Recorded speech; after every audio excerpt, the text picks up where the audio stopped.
ये लो recording on हो गई। कॉम्प्लेक्स नंबर्स, तो कॉम्प्लेक्स नंबर्स की जो दुनिया है वो शुरू हुई थी with a need of solution to this equation in the real world system, x square plus a square is equal to 0। पहला सॉल्यूशन भेजा गया x is equal to 0 comma a is equal to 0 is the only solution. फिर वापस गया, नहीं कि we need a set of solution to this equation to prove certain things, कुछ करना है। तो उसके बाद ये आया कि if you want to do that, तो फिर रियल नंबर सिस्टम में एक एक्सटेंशन दो, अंडर रूट के अंदर जो नेगेटिव क्वांटिटी उसको एक सिंबॉलिक रिप्रेजेंटेशन दो। ग्रीक्स ने किया था, तो उन्होंने इसको alphabet iota for imaginary number का रेस्पेक्ट दिया। देने के साथ इसका अलजेब्रा डिफाइन कर दिया, i square is -1, i cube is minus iota, i raise to 4 is +1 and so on. और इस एक चीज के साथ हमने नंबर सिस्टम में एक नया इंट्रोडक्शन कर लिया, कॉम्प्लेक्स नंबर। अब कॉम्प्लेक्स नंबर कहते किसे हैं? तो आमतौर पे कॉम्प्लेक्स नंबर z से रिप्रेजेंट किया जाता है। कहने को लोग something plus iota times something represent कर देते हैं, बट ध्यान रखना ये कतई जरूरी नहीं है कि a और b को रियल नंबर होना पड़े।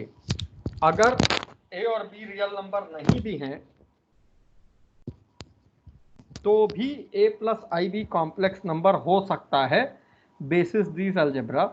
से फॉर एग्जांपल हमने एक कॉम्प्लेक्स नंबर तुम्हें दिया 2 + 3 आयोटा, तो a की वैल्यू 2 हो गई और b की वैल्यू 3 हो गई। अब मैंने a की वैल्यू 3 आयोटा रख दी और b की वैल्यू -2 आयोटा रख दी, तो z क्या बनेगा?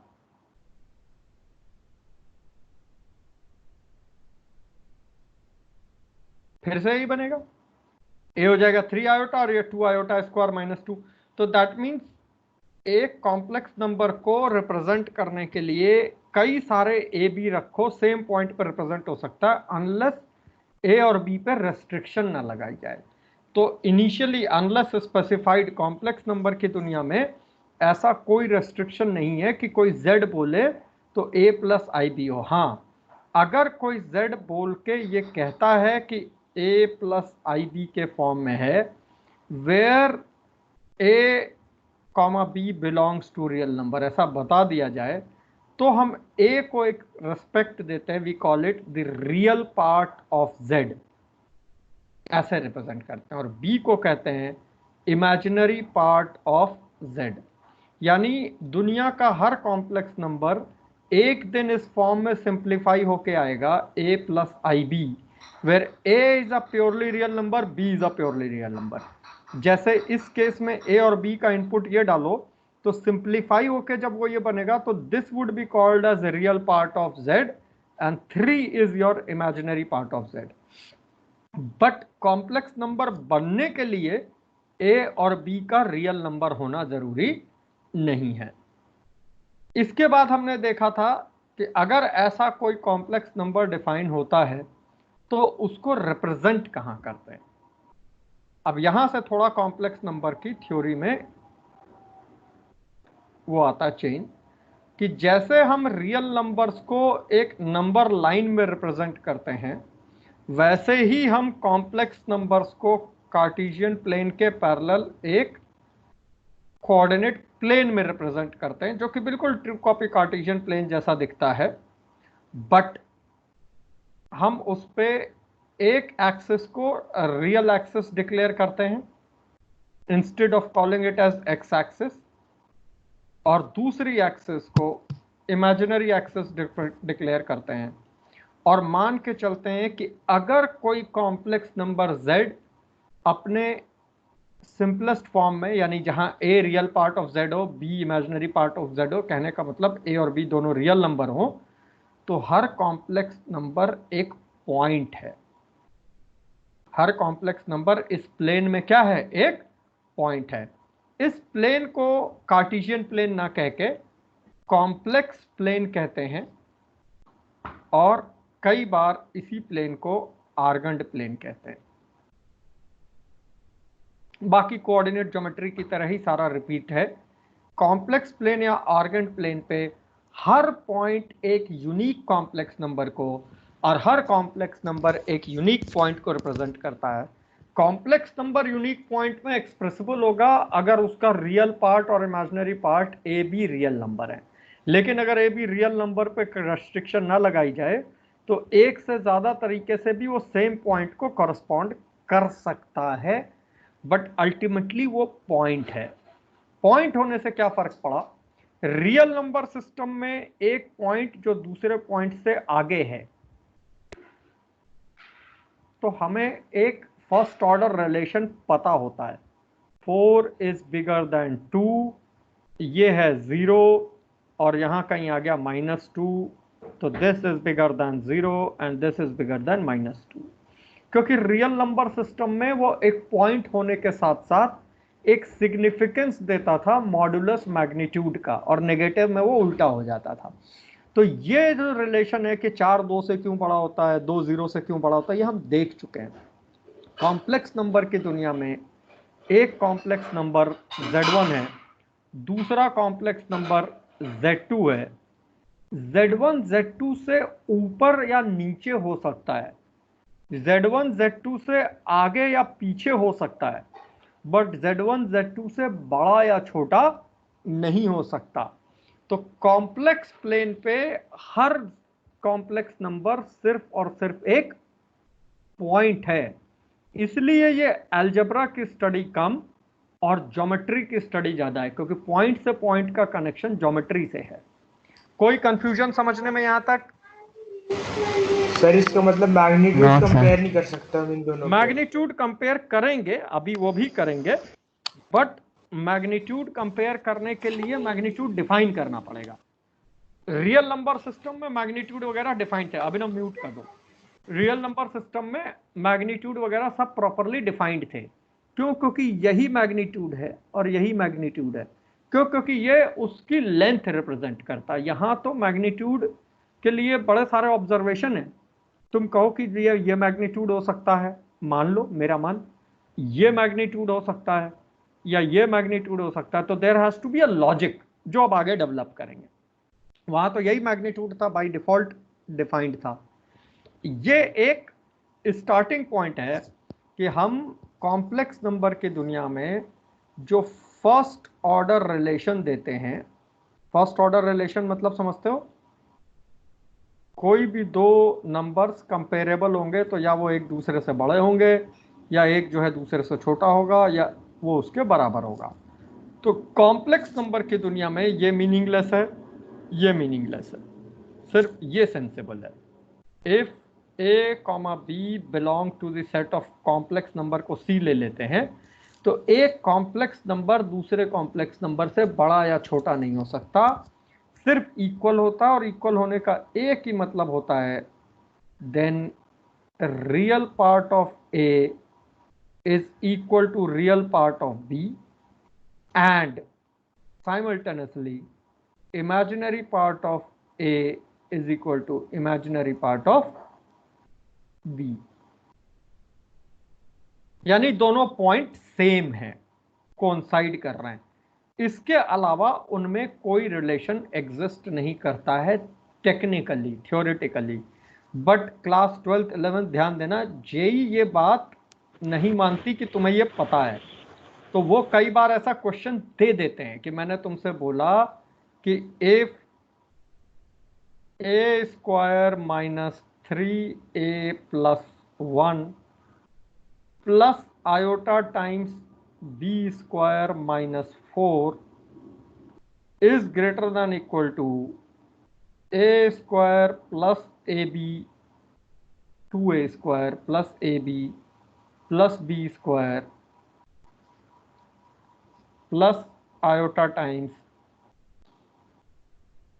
B cube minus 8, a comma b belong to real number, find all a and b।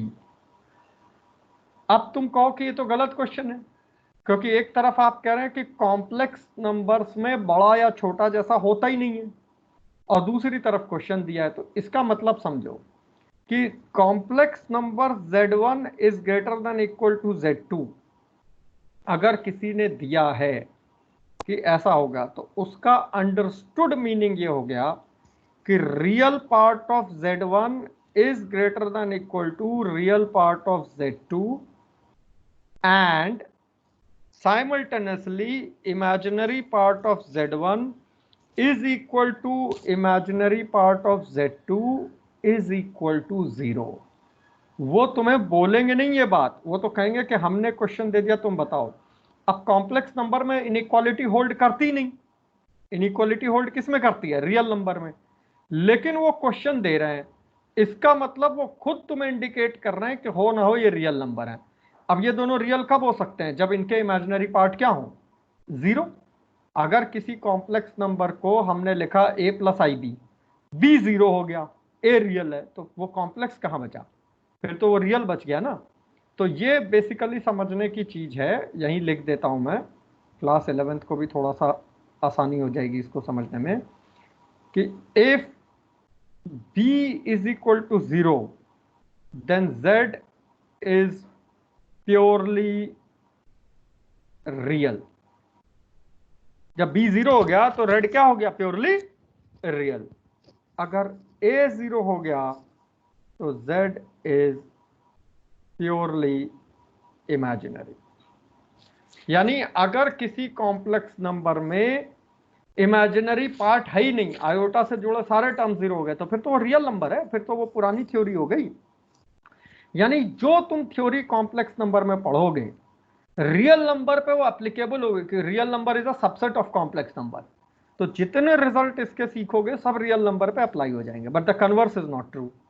अगर a को 0 कर लो, खाली 3 आयोटा 4 आयोटा, यानी जो पॉइंट्स इस लाइन पे लाई करें इमेजिनरी एक्सिस पे, वो प्योरली रियल है, और जो इस पे लाई करें वो प्योरली इमेजिनरी है। जो प्लेन के कहीं बीच में लाई करें वो a plus i b form के हैं। हाँ बोलो। गुड। सर अगर किसी क्वेश्चन में हमें रेंज बतानी हो पी की और उसमें जीरो हमारी वैल्यू आ रही हो, तो sir we have to like eliminate that value, क्योंकि वो फिर प्योरली रियल हो जाएगा उस केस में। हाँ, जैसे कि अभी मैंने ये क्वेश्चन दिया, अब इस क्वेश्चन को गौर से देखो, तो उन्होंने बाय वर्च्यू ऑफ क्वेश्चन ये बता दिया कि ये वाली वैल्यू और ये वाली वैल्यू दोनों एक साथ 0 होंगी। अब ये 0 होगी दो वैल्यूज पे, b की वैल्यू प्लस माइनस 2 पे, और ये 0 होगी सिर्फ b की एक वैल्यू पे प्लस 2 पे, क्योंकि b क्यूब माइनस 8 फैक्टराइज होगा तो दूसरा वाला फैक्टर इमेजिनरी रूट्स आ जाएगा। इतना तो देख पा रहे हो सारे लोग।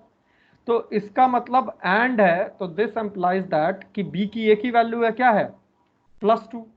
अब ये b की वैल्यू प्लस 2 उस पर डाल दो तो तुम्हें a में इनइक्वालिटी मिल जाएगी, a cube minus 3a plus 1 is greater than equal to, क्योंकि ये तो 0 हो गया, b तो 2 है, 2a square plus 2a plus 4। अब ये क्वाड्रेटिक है, सॉल्व करो and get the range of a। तो कहने का मतलब ये है कि अगर किसी ने z1 is greater than equal to z2 दे दिया, तो ये मत मान लेना कि क्वेश्चन गलत हो गया। उसने तुम्हें इनडायरेक्टली बता दिया कि दोनों के इमेजिनरी पार्ट एक साथ 0 कर दो, वरना ये क्वेश्चन मीनिंगलेस है। जेई ने किसी पर्टिकुलर ईयर में secant inverse of z upon z minus 2 की रेंज का क्वेश्चन दे दिया था और z कॉम्प्लेक्स नंबर डाल दिया था। तो अगर ऐसा कोई कॉम्प्लेक्स नंबर का क्वेश्चन आ गया तो अंडरस्टूड मीनिंग है कि तुम्हें मान के चलना है ये प्योरली रियल है। Is this okay? Yes sir. Okay sir. Afternoon sir. Sir अभी आया वत्सल। गुड गुड गुड वत्सल। देखा बेटा, ये तो तुम्हारा इतना तो हम शुरू करा चुके थे सारे लोगों का। Yes sir. तो एक पार्ट इंपॉर्टेंट ये हो गया। इसके बाद दूसरा इसमें अहम बात यह है कि मान लो कल को किसी ने तुम्हें क्वेश्चन दे ही दिया, लोकेट द कॉम्प्लेक्स नंबर, क्योंकि कॉम्प्लेक्स नंबर बड़ा कोर वाली चीज है, z on argand plane such that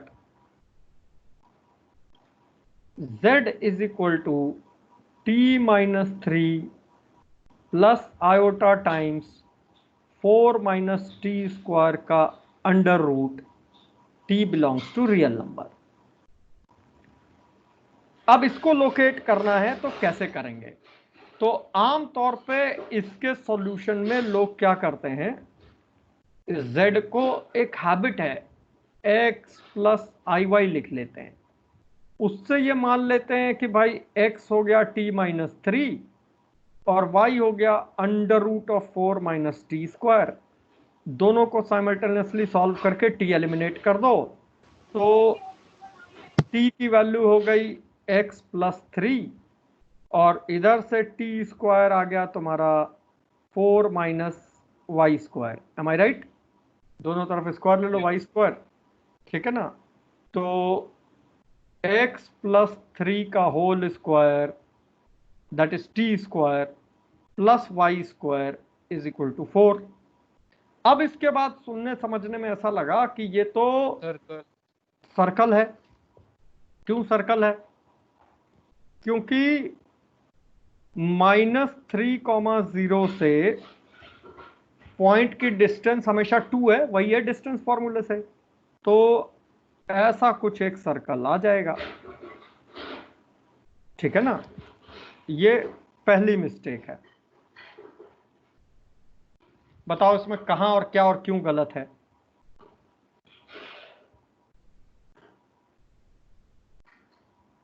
यश, क्या गलत है इसमें, देख के बताओ। एक बार रिपीट करेंगे सर? कट गई थी आवाज। हेलो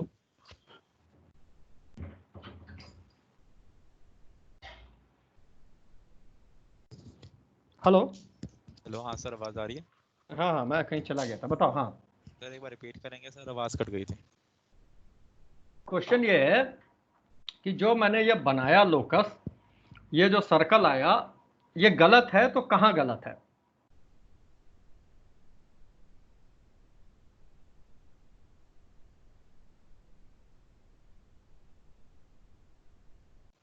पता नहीं सर। सर। हाँ कौन? वत्सल? Yes sir. रुक जा एक सेकेंड और रुक जा। श्रुति?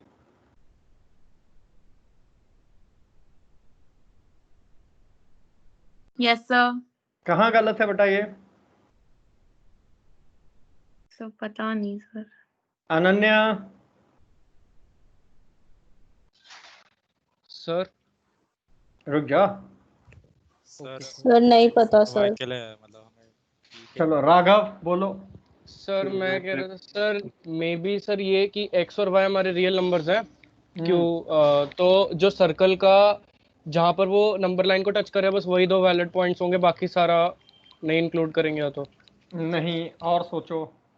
सर मैं कुछ बता सकता हूँ? सर बोलो एक एक करके बोलते चलो। अभी सर आपने कहा था कि स्क्वायर करके प्रूफ नहीं करना चाहिए क्योंकि वो माइनस के लिए भी प्रूफ कर देता है, वो है ना? ज्योतिन को बोलने दो, अब सुनते हैं। सर अगर हम प्रीवियस क्वेश्चन, पहली बात तो सर हमने जो ये 4 माइनस टी का होल स्क्वायर है, पहली बात तो हमने बोला t belongs to real number, तो 4 से बड़ा भी हो सकता है, फिर ये 2 ही ले लो तो इमेजिनरी इम्पोर्टेंट है कि टी को इसको नेगेटिव लेने में कोई खराबी नहीं है। एक इंपॉर्टेंट बात, अब थोड़ी देर के लिए मैं तुम्हें एक और जगह ले चलता हूं। मान लो मैं तुमको ये देता, कार्टेशियन कोऑर्डिनेट ज्योमेट्री में कॉम्प्लेक्स नंबर से बाहर आ जाते हैं, t माइनस 3 और y is equal to under root 4 minus t square. अब यहां तो तुम इसको नेगेटिव नहीं ले सकते क्योंकि ये तो कॉम्प्लेक्स नंबर की दुनिया है नहीं, ये तो रियल नंबर की दुनिया है, कोऑर्डिनेट ज्योमेट्री में है। तो क्या इस कोऑर्डिनेट ज्योमेट्री में तुम लोकस वही सर्कल बनाते?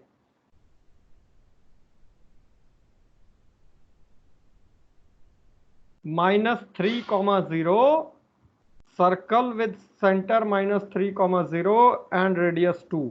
अब इसमें तो y के अंदर की वैल्यू नेगेटिव लेने का कोई मतलब ही नहीं बनता क्योंकि ये तो कोऑर्डिनेट ज्योमेट्री में है। पैरामीट्रिकली डिफाइन कर दिया point.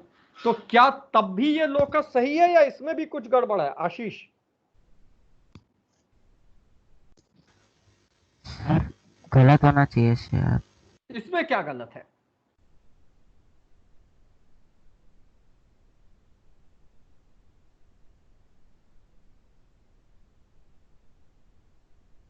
Vatsal,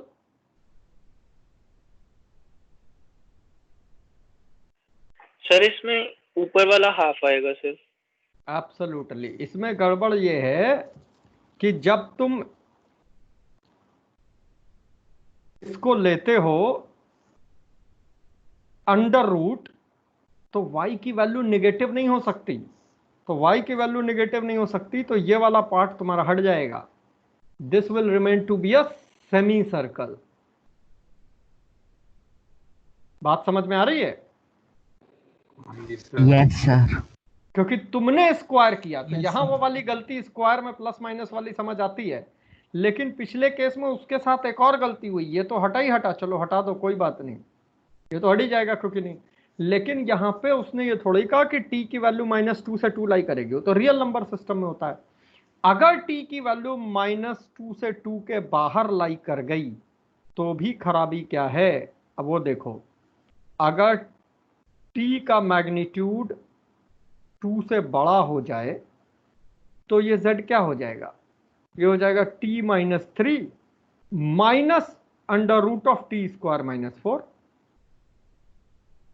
where is the problem भाई? जब t square -4 minus t square negative होगा तो उसको टी स्क्वायर -4 कर लो, माइनस कॉमन निकाल लो। Minus of under root of is iota, एक आयोटा पहले, या iota into iota is iota square is -1। अब इसकी रेंज देख लो, रेंज वो कैलकुलस वाली कि अगर टी 2 से बड़ा है मैग्नीट्यूड या -2 से छोटा है तो ये हो जाएगा, और t-3 plus iota times under root of 4 minus t square होगा as long as magnitude of t is less than equal to 2। ऐसे बन जाएगा। तो ये तो हमने बना दिया कि भाई चलो सेमी सर्कल होगा। ये क्या होगा? ये तो रियल नंबर होगा, इससे क्या फर्क पड़ता है टी क्या हो भाई? Real minus real plus under root of real, और ये तो पॉजिटिव ही आना है तो रियल होगा। रियल नंबर लाइन तो रियल पे करेगा, लेकिन कहाँ? क्या ये यहीं से ऐसे जाएगा, इग्लू जैसा शेप बनाएगा ये ओमेगा जैसा, या ये ऐसे भी जा सकता था? How do I know? उसके लिए हमें इस पूरे को calculus as a function of t बना के सब्जेक्ट टू कंडीशन दिस इसकी रेंज निकालनी पड़ेगी। अगर इसकी रेंज आई -∞ टू -5 यूनियन -1 टू इंफिनिटी, तो तुम बिल्कुल निश्चिंत हो जाओ, फिर तुम्हारा पूरा शेप ऐसे आके यूं सेमी सर्कल यूं निकल जाएगा। लेकिन अगर इसकी रेंज कैलकुलस से ये ना आई तो इट कुड बी पॉसिबल कि ये ऐसा बने, it could have been possible कि ये ऐसा बने। How do you know that? तो कॉम्प्लेक्स नंबर में ये एक चैलेंज है कि अपने मन से उसे रियल मत मानो जब तक सामने वाले ने रियल इंडिकेट नहीं किया है। Is this okay? Yes sir. एक क्वेश्चन दें, अब ट्राई करोगे? Yes sir. चलो, locate complex number z on Argand plane. JEE के उसमें अगर कोई सिंगल चैप्टर है जिसकी सबसे ज्यादा हैसियत है तो वो कॉम्प्लेक्स नंबर है।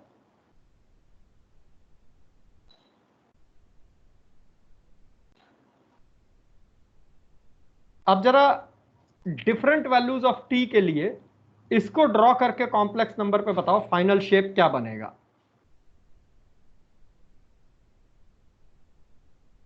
2-3 मिनट का टाइम लो, तसल्ली से सोच के बनाओ।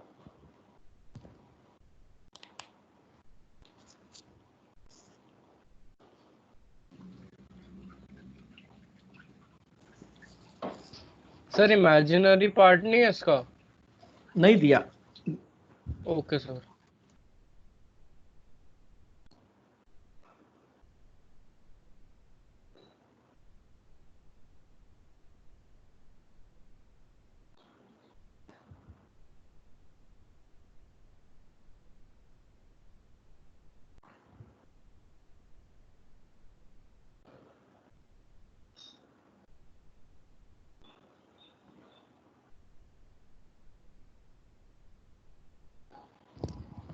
अब ये कैसे बनता?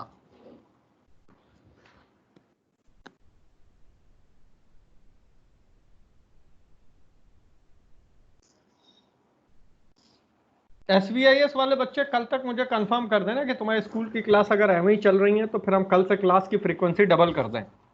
समर वेकेशन शुरू हो गया, फायदा उठा लो जितना उठा सकते हो। सर क्लास 1 बजे या 12:30 तक वैसी रहेगी, फिर उसके बाद फ्री है। अच्छा ठीक, कर रहे हो? मैं करूं, बताऊं? कर रहे हैं सर। एक एक्सिस पे ही रहेगा बस, मतलब दोनों एक्सिस। फाइनल शेप क्या आएगा देखने में? सर एक्स एक्सिस पे रहेगा 3 तक, फिर 3 के बाद तो वाई एक्सिस पे जंप कर लेगा। हाँ, -3 और 3 को।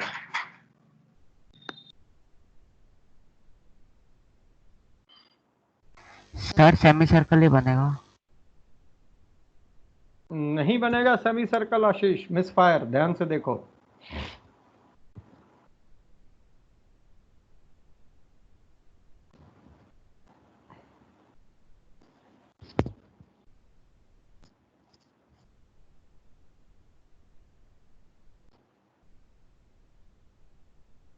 ये ऐसे दो पार्ट में टूटेगा, ध्यान से समझना। ये 9 - t² का अंडर रूट रह जाएगा जब तक मॉड्यूलस ऑफ t 3 या 3 से छोटा है, क्योंकि तब तक तो रियल नंबर है, ये भी रियल नंबर है। लेकिन अगर मॉड्यूलस ऑफ t 3 से बड़ा हुआ तो अंदर की क्वांटिटी नेगेटिव हो जाएगी। अंडर की क्वांटिटी नेगेटिव होगी तो रूट ऑफ -1 बाहर निकाल लो, तो iota time under root of t² -9 हो जाएगा। अब इसको प्लॉट करके देखो। प्लॉट करोगे तो ये तो रियल नंबर है। मॉड ऑफ t के सबसे छोटी वैल्यू आएगी 0 जब t 3 होगा, 9 - 9, और मैक्सिमम वैल्यू आएगी 3 जब t जो है 0 होगा, अंडर रूट ऑफ 9।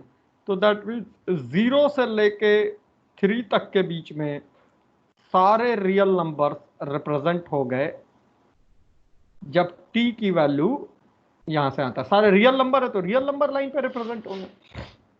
अब आ जाओ इस केस में, t² -9 की वैल्यू 0 से शुरू होगी और इन्फिनिटी तक चली जाएगी और सब इमेजिनरी एक्सिस पे लाई करेगी, तो ये ऐसे चला जाएगा। ये बनाना है तुम्हें। क्लियर हुआ सबको? Yes sir. Yes sir. अब क्या सर ये एक्स वाई एक्सिस पे जब हम प्लॉट करते हैं तो सर एक्स एक्सिस पे क्या चीज आती है और वाई पे क्या आती है सर इस केस में? रियल नंबर्स एक्स एक्सिस पे, graph imaginary numbers y axis पे।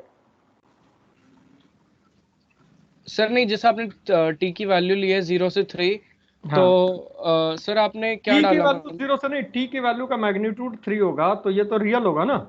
अब रियल में यस इसकी सर। रेंज निकाल लो, तो अंडर रूट 9 - t² की सबसे छोटी वैल्यू 0 और सबसे बड़ी वैल्यू 3, क्योंकि t 3 से आगे जाएगा नहीं। ओके सर, ठीक है सर।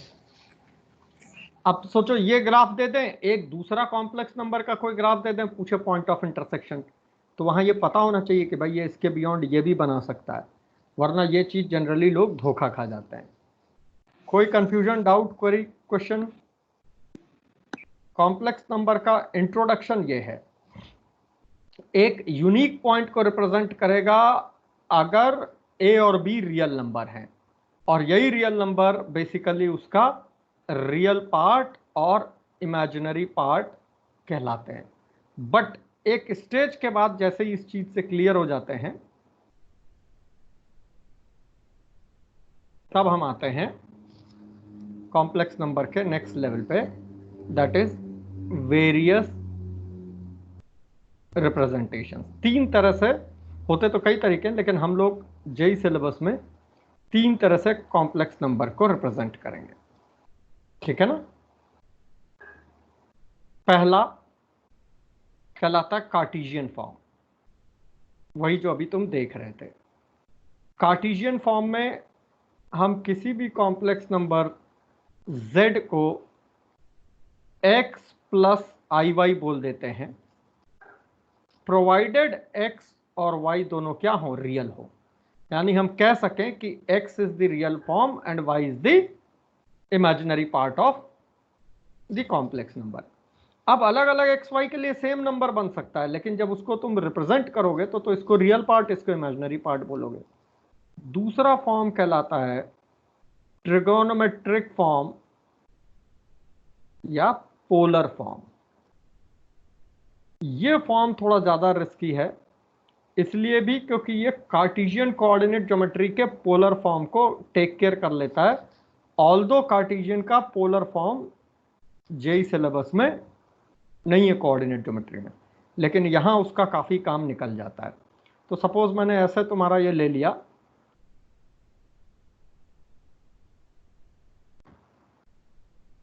एक कॉम्प्लेक्स नंबर z। अब ध्यान से समझना,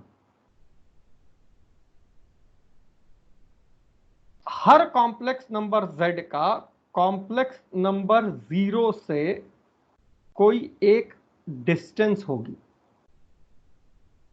ठीक है ना। इसको हम ओरिजिन नहीं कहते यहां पे, इसको हमेशा हम कॉम्प्लेक्स नंबर 0 कहते हैं, क्योंकि फ्रेम ऑफ रेफरेंस वही रखा है, इसे रियल एक्सेस, इसे imaginary axes. So the actual absolute distance of any complex number z from complex number 0, इसको हम एक नया नाम देते हैं मॉड्यूलस, जो पहले तुम लोग पूछ रहे थे 11th class. Modulus of z, जिसको कई बार हम मॉड ऑफ z से रिप्रेजेंट करते हैं, ठीक है ना। ये बेसिकली ये लेंथ है, और अगर z x plus i y है तो ये under root of x square plus y square है, प्रोवाइडेड ये वाला x प्लस आई वाई है, जहां x और y क्या है, ठीक।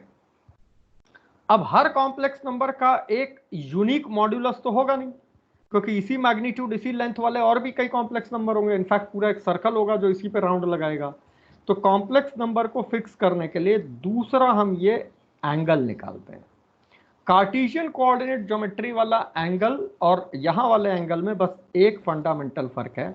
कार्टेशियन कोऑर्डिनेट ज्योमेट्री में हमने एंगल निकालने के लिए स्टैंडर्ड रूल बनाया था कि जो भी हम एंगल लेंगे वो पॉजिटिव एक्स एक्सिस से एंटी क्लॉकवाइज होगा।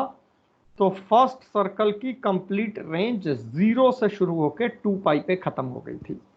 यहां हम एक स्टेटमेंट चेंज करते हैं, इसका हम नाम रखते हैं एम्पलीट्यूड या आर्गुमेंट ऑफ z, ठीक है ना। आमतौर पे ARG ऑफ z की तरह रिप्रेजेंट किया जाता है, और इसको हम कहते हैं the numerically least angle with positive real access. The numerically least का मतलब ये हो गया कि फर्स्ट और सेकंड क्वाड्रेंट में तो हम एंटी क्लॉकवाइज गए होंगे, लेकिन अगर थर्ड क्वाड्रेंट में कॉम्प्लेक्स नंबर आ गया तो हम इस तरह से जाएंगे तो मैग्नीट्यूड बड़ा हो जाएगा, तो हम क्लॉकवाइज चले जाते हैं। तो जो हमारा कार्टेशियन कोऑर्डिनेट ज्योमेट्री में 0 to 2 पाई ऐसे सर्कल बनता था, वो यहां पे ऐसे बनता है ये।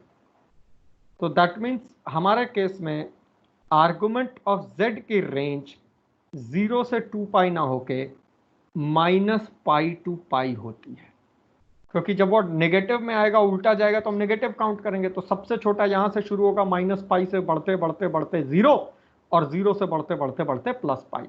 ये 0 से 2 पाई था इस केस में। इसमें 0 और 2 पाई दोनों सेम थे, यहां -पाई और पाई दोनों सेम है।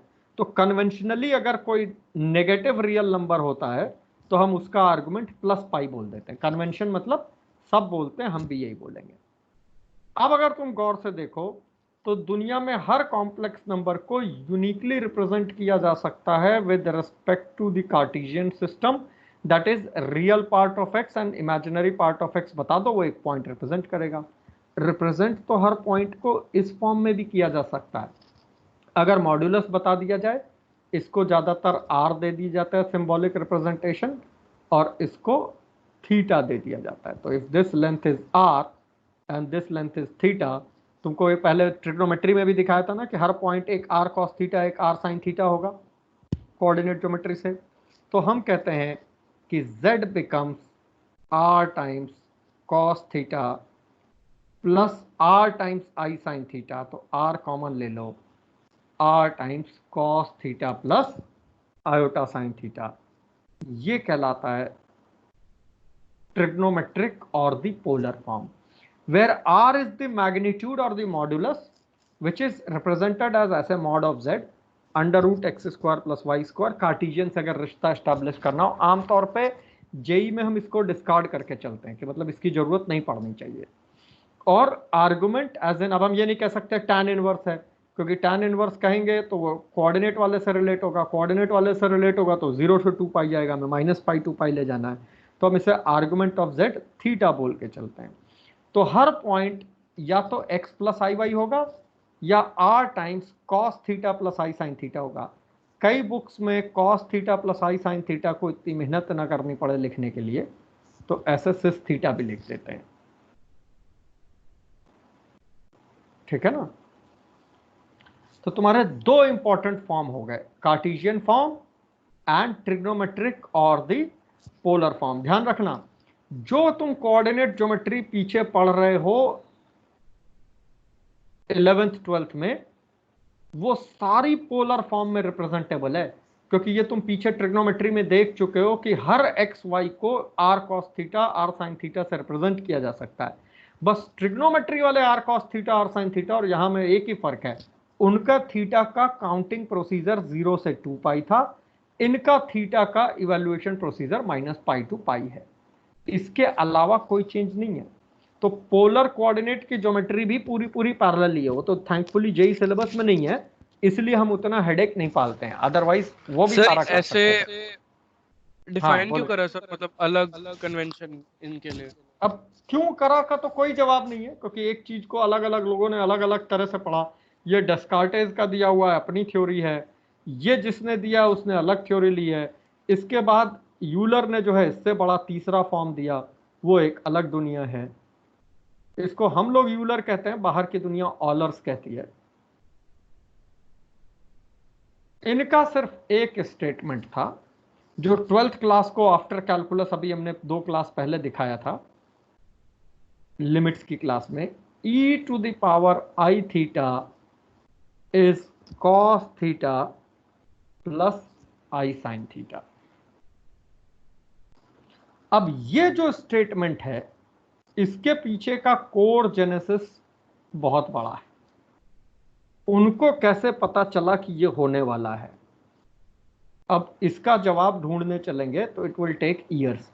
बट अगर ये एक सच माना जाए with this as exponential function, और ये एक्सपोनेंशियल फंक्शन की सारी प्रॉपर्टीज यूज करता है, तो ये गौर से देखो, ये एक्सपोनेंशियल या लॉगरिथम एक दुनिया मैथमेटिक्स की, ये कॉम्प्लेक्स नंबर दूसरी दुनिया मैथमेटिक्स की, और ये ट्रिग्नोमेट्री तीसरी दुनिया मैथमेटिक्स की, तीनों को कनेक्ट करने वाला इकलौता ब्रिज है। हम जब कॉम्प्लेक्स नंबर 11th 12th में पढ़ेंगे तो हम इसी फॉर्म में पढ़ेंगे, क्योंकि यही सबसे पावरफुल, यही सबसे स्ट्रांग और यही सबसे इफेक्टिव है, सिवाय एक बात के कि हमें ये पहला स्टेटमेंट कि ये कहाँ से आया, इसका प्रूफ करने की अभी फिलहाल कोई फ्लेक्सिबिलिटी नहीं है। 12th क्लास को तो फिर भी हमने एक तरह से दिखा दिया, हालांकि वो भी थोड़ा सा ऑफ बीट है, वो भी बताते हैं क्यों, ठीक है ना। ये बेसिकली 3 चीजों को कनेक्ट करने वाला ब्रिज है, यही ट्रू है, यही सच है। तो हम कॉम्प्लेक्स नंबर इस फॉर्म में भी पढ़ सकते हैं, वही कॉम्प्लेक्स नंबर इस फॉर्म में भी पढ़ सकते हैं, और वही कॉम्प्लेक्स नंबर इस फॉर्म में भी पढ़ सकते हैं, except that where this has come from. 12th class को मैंने एक टेलर सीरीज के एक्सपेंशन से दिखाया था कि दोनों का एक्सपेंशन अलग अलग रिजल्ट से निकालो, सेम आता है, बट इसका कोर बेसिकली इस चीज में नहीं लाई करता, इसका कोर लाई करता है कैलकुलस में, डिफरेंशियल इक्वेशन में, तो वो किसी और फोरम पे किसी और जगह पे कराएंगे। सबको ये क्लियर है यहां तक? Yes sir. इसी में अगर तुम थीटा की वैल्यू 180 डालो, e to the power iota times 180 degree, तो उनके कहने का मतलब है cos 180 प्लस आई साइन 180 निकाल रहे हो, साइन 180 तो 0 हो गया और cos 180 क्या हो गया, -1।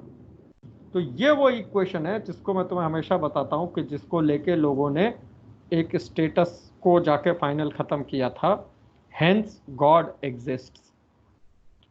क्योंकि एक इर्रेशनल नंबर एक दुनिया का, एक इर्रेशनल नंबर दूसरी दुनिया का, एक इमेजिनरी नंबर जिसकी दुनिया ही नहीं है, और तीनों को कंबाइन किया तो एक रियल नंबर बना, वो भी नेगेटिव। तो ये क्या होगा?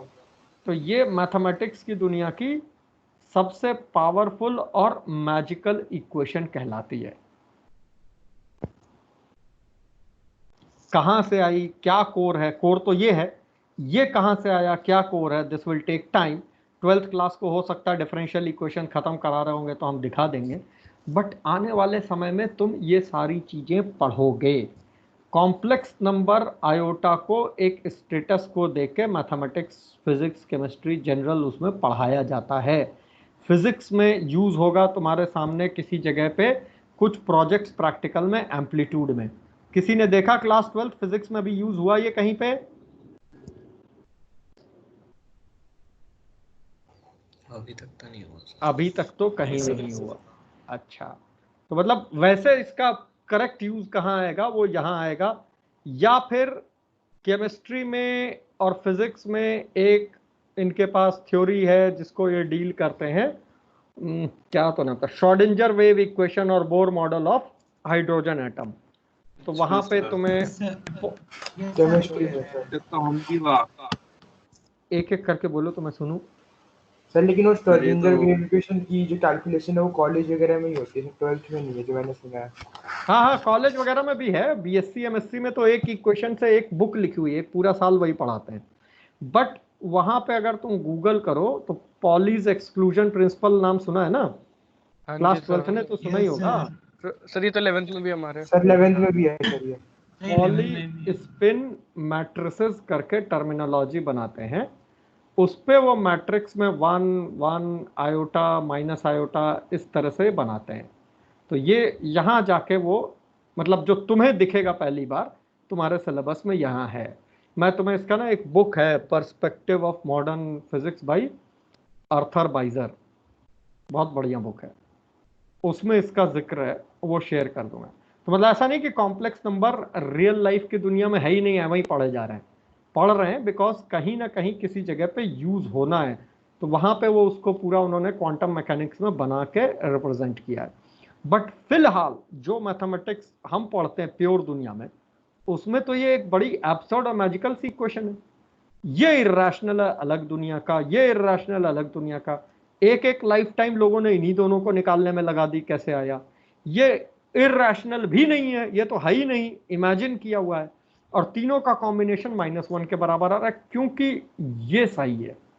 अब ये कहां से सही है इसका कोर निकालेंगे किसी समय पे, बट तुम जब कॉम्प्लेक्स नंबर हमारे साथ पढ़ोगे तो तुम इसको बेस मान के चलोगे, यही यही और यही सच है। तो हम कॉम्प्लेक्स नंबर को रिप्रेजेंट करते हैं एक पॉइंट की तरह।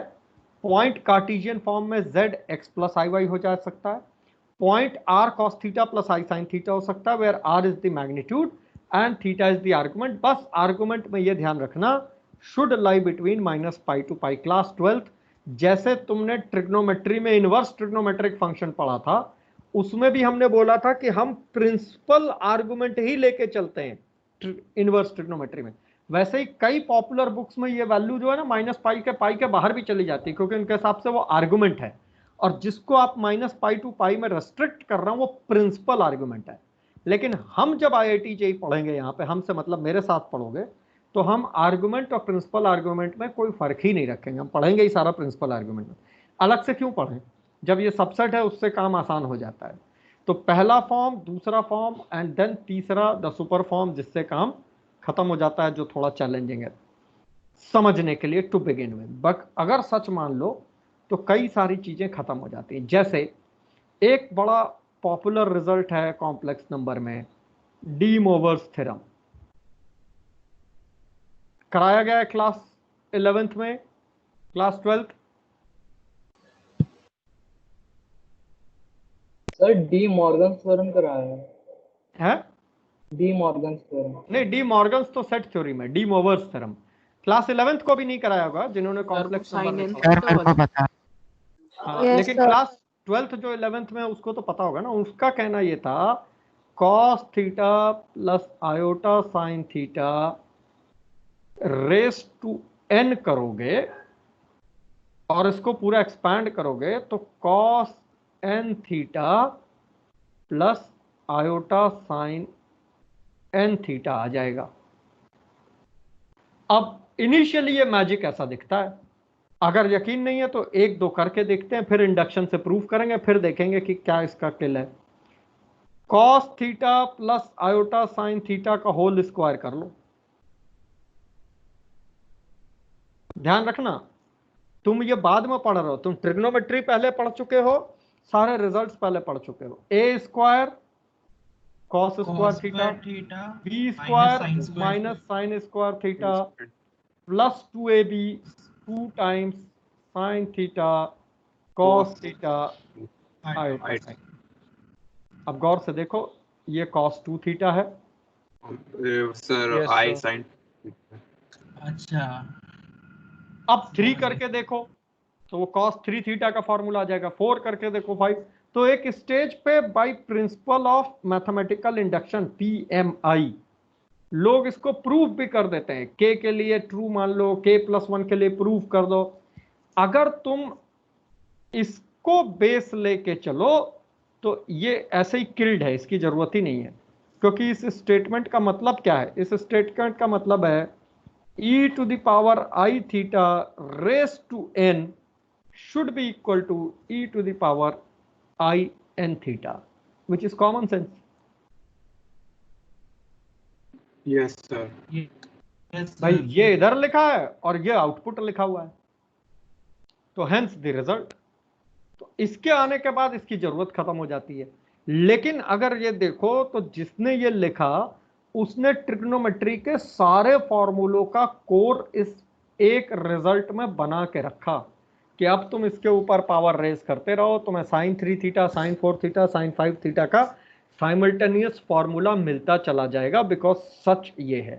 तो मतलब इसे कहते हैं दूरदर्शिता, कि किसी ने ये वाला स्टेटमेंट लिखते समय पूरी एक्सपोनेंशियल लॉगरिथमिक सीरीज, पूरा कॉम्प्लेक्स नंबर का बेस और पूरी ट्रिग्नोमेट्री के रिजल्ट एक साथ विजुअलाइज करके एक झटके में ये स्टेटमेंट लिख दिया, और वो ये आदमी था। सर ऑयलर ने मतलब 1 सेकंड में लिखा था ये, मतलब अब ये तो हमें नहीं पता कि कितना समय लिया था, बट हो सकता है कि दो चीजों को उसने लिया हो, तीसरे को अकॉर्डिंगली डेवलप कर दिया हो ताकि वो सेटिस्फाई करे, तब भी मैजिक है हमारे लिए। तो ऑयलर ने कुछ प्रूफ दिया था इसका, कुछ लिखा था इसके लिए प्रूफ? ना, not that I am aware of, मतलब I cannot comment on that. तो ये मैथमेटिक्स का पहला ये है कि डी मोवर्स थ्योरम जैसे कई रिजल्ट्स की जरूरत खत्म हो जाती है अगर हम इसको बेस लेके चलें। तो अभी हमने क्या देखा? कॉम्प्लेक्स नंबर का कोर क्या है, फर्स्ट ऑर्डर रिलेशन का ये इंपॉर्टेंट पॉइंट, क्योंकि ये जेई कई बार यूज कर चुकी है। उसके बाद कॉम्प्लेक्स नंबर का रिप्रेजेंटेशन के 3 फॉर्म।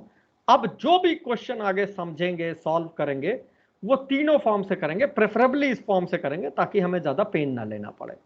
लेकिन वहां तक जाने से पहले हम कॉम्प्लेक्स नंबर के कोर में आएंगे। यहां तक कोई दिक्कत समझने में, डाउट, क्वेरी, क्वेश्चन?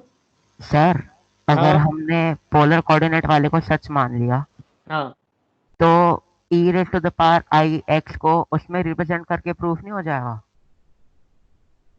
रिप्रेजेंट करके होगा, लेकिन कैसे रिप्रेजेंट करेंगे बताओ जरा, समझे हम। पता नहीं सर, पर हो तो जाना चाहिए ना। बेसिकली क्या है ना, इसका एक एक्सपेंशन है, इसका एक एक्सपेंशन है, इसका एक एक्सपेंशन है, सब रख के देखो तो फिट हो जाता है। लेकिन अब ये नहीं पता ना कि एक्सपेंशन इसकी वजह से आया या ये एक्सपेंशन की वजह से आया। तो 12th वालों को मैंने दिखा दिया था कि एक्सपेंशन का एक दूसरा रास्ता है, टेलर सीरीज, और उसकी वजह से ये रिजल्ट एस्टैब्लिश हो जाता है। लेकिन क्या ऑयलर ने ये लिखते समय टेलर सीरीज सींची होगी? तो आंसर इज नो, क्योंकि अगर ऐसा होता तो वो लिमिटेड फंड दे देता, वो तो पूरा exponential logarithmic series, Taylor series तो बाद में भी आई थी ना। हाँ, वो पूरा कॉम्प्लेक्स नंबर सब कुछ एक गो में लिख दिया। उसको तो लिखते समय ये सारे फॉर्मूले पता थे, और टेलर सीरीज तो उसके बहुत बाद आई थी। तो दैट मीन्स लिखने वाले ने कुछ और लिखा कोर, मैं बता देता हूं तुम लोग को, उसका कोर डिफरेंशियल इक्वेशन है। जैसे e to the power i x को मान लो आई कांस्टेंट है, डिफरेंशिएट करो तो क्या आ जाएगा, iota times e to the power i x. Yes sir. Yes sir. फिर से इसको डिफरेंशिएट करो, डबल डेरिवेटिव, तो ये आ जाएगा iota square minus times e to the power i x. तो एक्चुअली वो ये वाली इक्वेशन का सॉल्यूशन ढूंढ रहे थे, d2y by d x square plus y is equal to 0। ये है सारी कहां फसाद की जड़। Second derivative plus the y variable, अगर ये 0 हो तो कैसे होगा। सर मैंने तो सोचा cos theta sin theta physics का में पोलर a में ही sin कर लो। ओमेगा t प्लस थीटा कुछ पढ़ाया गया होगा। Yes sir. Yes sir, SHM में। एसएचएम में, तो वो यहां से निकला है, ठीक है ना। बट अभी इन सब की बात करने की तुमको किसी को कोई जरूरत नहीं है। अभी तो तुम ये मान लो कि भाई ये जो हुआ ये उसको पता था, और उसको इतने दूर के पहले के बेस कोर रिजल्ट पता थे। अब तुम्हें जो कैलकुलस सिखाई जाती है वो डायरेक्ट सिखाई जाती है, जब इंजीनियरिंग में जाओगे तब वो जो है पार्शियल डेरिवेटिव से डेवलप कराएंगे। अब 11th-12th में इतना टाइम ही नहीं है कि हम तुम्हें डेवलप कराएं या कोई भी कराए, तो बहुत सारी चीजें हम ग्रांटेड ले लेते हैं कि ये सही है, हेंस द रिजल्ट। कोई डाउट? No sir. तो कॉम्प्लेक्स नंबर जो जेई का शुरू होता है, जहां से इसकी दुनिया बड़ी होती है, वो होता है properties of modulus, argument and conjugate of Z. अब हम पहले एक कॉन्जुगेट डिफाइन कर देते हैं। x माइनस आई वाई।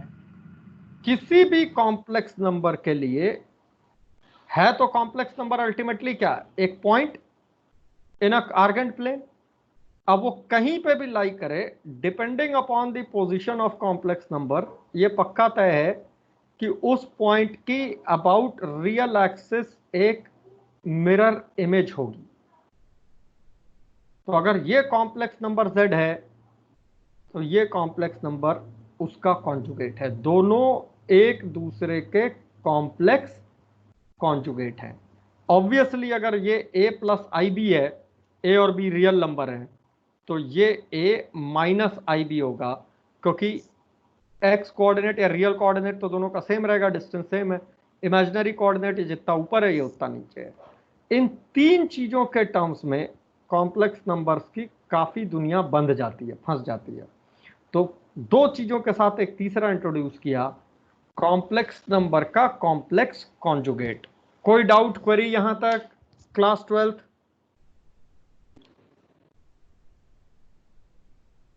बढ़ जाएं आगे। Yes sir. Yes sir. Yes sir. अगर इतने को बेस लेके चलें कि ये सब सही है, तो हमारी पहली प्रॉपर्टी, छोटी से छोटी बड़ी से बड़ी सब लिख डालते हैं। पहली प्रॉपर्टी ये बनती है कि complex number plus it's conjugate is 2 times the real part of z। दूसरी प्रॉपर्टी ये बनती है complex number minus it's complex conjugate is 2 times the imaginary part of z with iota sign। लेकिन ये दोनों प्रॉपर्टी भी हमने कैसे बनाई, इसको माना x प्लस आई वाई, इसको माना x माइनस आई वाई, जोड़ दिया 2 times x, इसको माना x प्लस आई वाई, इसको माना x माइनस आई वाई, सब्सट्रैक्ट कर दिया 2 times y। y is your imaginary part of z, so 2y, लेकिन आयोटा तो तब भी जिंदा है। ऐसे करने के बजाय इन प्रॉपर्टीज की डेप्थ में जाने से पहले, प्रॉपर्टीज से ही पढ़ाना शुरू होता है। Let's understand algebra of complex number. Complex numbers add, subtract, multiply, divide कैसे होते हैं, क्या इनका कोर है? तो सबसे पहले लेते हैं एडिशन। दो कॉम्प्लेक्स नंबर हैं, एक z1 और एक z2। दोनों के एडिशन का क्या मीनिंग है ये पूछ लेते हैं सानिध्य से। सर अगर Z1 को अगर हम लेंगे A प्लस आई बी और Z2 को लेंगे A plus C plus i D, ठीक है, तो Z1 प्लस Z2 हो जाएगा A ब्रैकेट में A plus C plus I bracket में B प्लस D। ये पक्का तय होना चाहिए कि ABCD रियल नंबर है। सर ये तो वेक्टर की तरह नहीं हुआ, मतलब अभी आ रहा है, बिल्कुल उसी पे ही आ रहा है। Okay sir. बहुत अहम बात बोली तुमने, उसी का कोर निकाल रहे हैं। ये तो हो गया डेफिनेशन, लेकिन कई लोग ऐसा मानते हैं, जो कि कुछ हद तक सच भी है, कि कॉम्प्लेक्स नंबर के एडिशन में वेक्टर्स की तरह पैरेललोग्राम लॉ ऑफ एडिशन लग जाता है। जहां तक मुझे याद है, यहां तक की वर्किंग हम क्लास 12th के साथ दोनों बैचेस में, इंटीग्रेटेड नॉन इंटीग्रेटेड में, पहले करा चुके थे। यही सच है?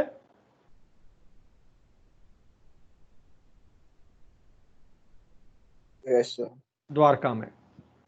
तो इसको रिकॉल करके देखते हैं कि अगर कोई कॉम्प्लेक्स नंबर Z1 है, कोई कॉम्प्लेक्स नंबर Z2 है, तो Z1 प्लस Z2 में पैरेललोग्राम कहां से ला गया? फॉर दैट मैटर, जैसा इस बच्चे ने बोला कि एक वेक्टर A है और एक वेक्टर B है, तो तुमको ऐसा पता है, बताया गया है कि A प्लस B के लिए हम क्या करते हैं, पहले दोनों वेक्टर्स को एक जगह पे लाते हैं। यही करते हैं कॉमन पॉइंट पे। फिर Yes, क्या sir. कंप्लीट करते हैं? जो उनके इंटरसेक्शन से पैरेललोग्राम कंप्लीट करते हैं। पैरेललोग्राम कंप्लीट करते हैं। अब ये क्वेश्चन क्लास 12th के लिए है, और फिर हम ये डिक्लेयर करते हैं कि ये जो वेक्टर है, ये vector A plus B vector है। एक सोच ये है। दूसरी तरफ इतना सब हेडेक लेने के बजाय उनका कहना है कि A वेक्टर को लिखो A1i plus A2j plus A3k, और B वेक्टर को लिखो B1i plus B2j plus B3k, और दोनों को ऐड कर दो। A1 plus B1i A2 plus B2j plus A3 plus B3k, तो ये आ जाएगा। क्वेश्चन ये है क्लास 12th के लिए कि इनमें से डेफिनेशन कौन सी है और डिराइव्ड रिजल्ट कौन सा है। ये डेफिनेशन है, ये डिराइव्ड रिजल्ट है पैरेललोग्राम लॉ, या पैरेललोग्राम डेफिनेशन है और ये डिराइव्ड रिजल्ट है।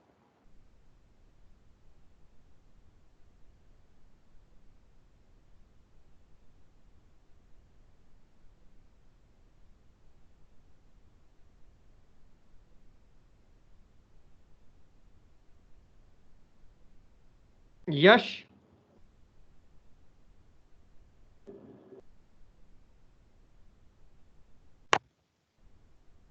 सर पैरेललोग्राम डिराइव्ड है। हाँ ये नहीं ध्यान है। आदित्य,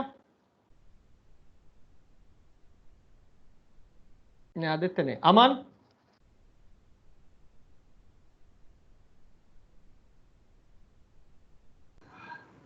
याद नहीं है सर। अब ध्यान से समझना, ये डेफिनेशन है और ये इसको एम्प्लाई करता है। ठीक वैसे ही चाहिए, पहले इसको करते हैं फिर उसका पोस्टमार्टम करते हैं। डिफाइन ये किया गया है कि रियल पार्ट को रियल से ऐड करो, रियल पार्ट क्योंकि वो रियल दे रखा है, इमेजिनरी को इमेजिनरी से ऐड करो। ये जो पॉइंट आएगा, ये पॉइंट Z1 प्लस Z2 है।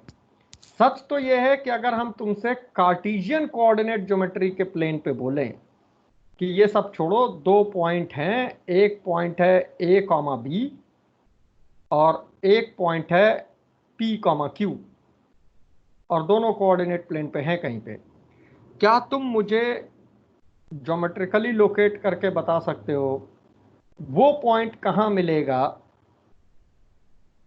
जिसमें एब्सीसा से जुड़ा हो A प्लस P, ऑर्डिनेट से जुड़ा हो B प्लस Q? अब कहो कि सर पॉइंट तो होगा ही होगा कहीं ना कहीं, इसमें कौन सी बड़ी बात है, कहीं होगा यहीं पे जहां a प्लस बी होगा और b प्लस क्यू होगा, कोई एक पॉइंट होगा। उस पॉइंट को ढूंढने के लिए भी फैक्ट ये है कि o को इस पॉइंट से ज्वाइन करो, 0 को ओरिजिन को इससे ज्वाइन करो और पैरेललोग्राम कंप्लीट कर दो। अब क्वेश्चन उठता व्हाई पैरेललोग्राम? तो the answer is because parallelogram has a property that the diagonals bisect each other. सच बात है नहीं है? Yes sir. अगर डायगोनल्स बाइसेक्ट करते हैं ईच अदर तो इस पॉइंट के कोऑर्डिनेट इसके मिड पॉइंट होने की वजह से बताओ क्या आएंगे? a plus p by 2 a plus p by 2 comma b plus q by 2। अब अगर ये मिड पॉइंट है और ये भी मिड पॉइंट इधर से भी और ये 0,0 है तो इसके कोऑर्डिनेट बताओ क्या रहे होंगे? a plus p comma b plus q।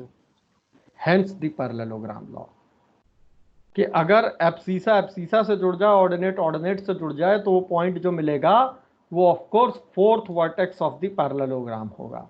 ये 2D में है, यही उठा के 3D में कर दो तो तुम्हारा वेक्टर वाला कोर जिंदा हो गया। ये पॉइंट है A1 A2 A3 इन 3D, ये पॉइंट है B1 B2 B3 in 3D। Where would you point obtain the point which is A1 plus B1 A2 plus B2 A3 plus B3?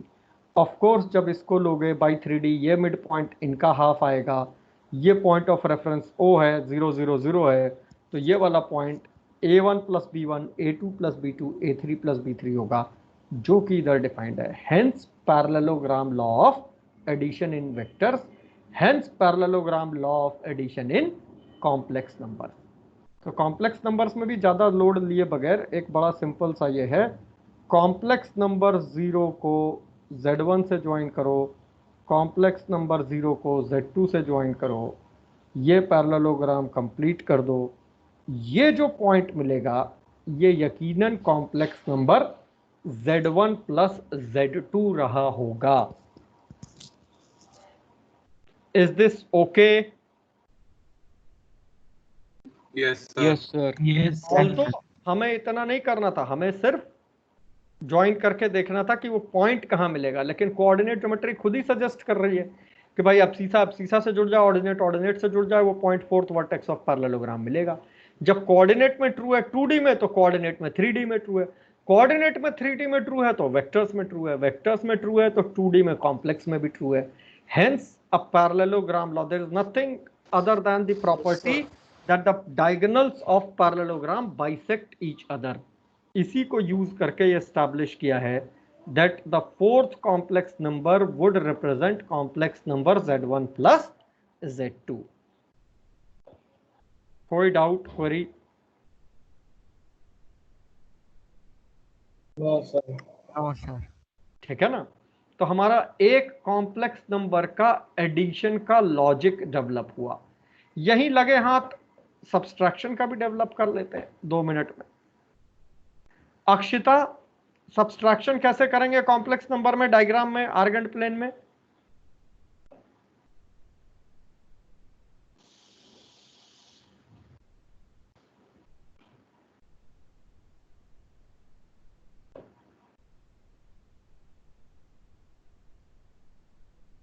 Akshita,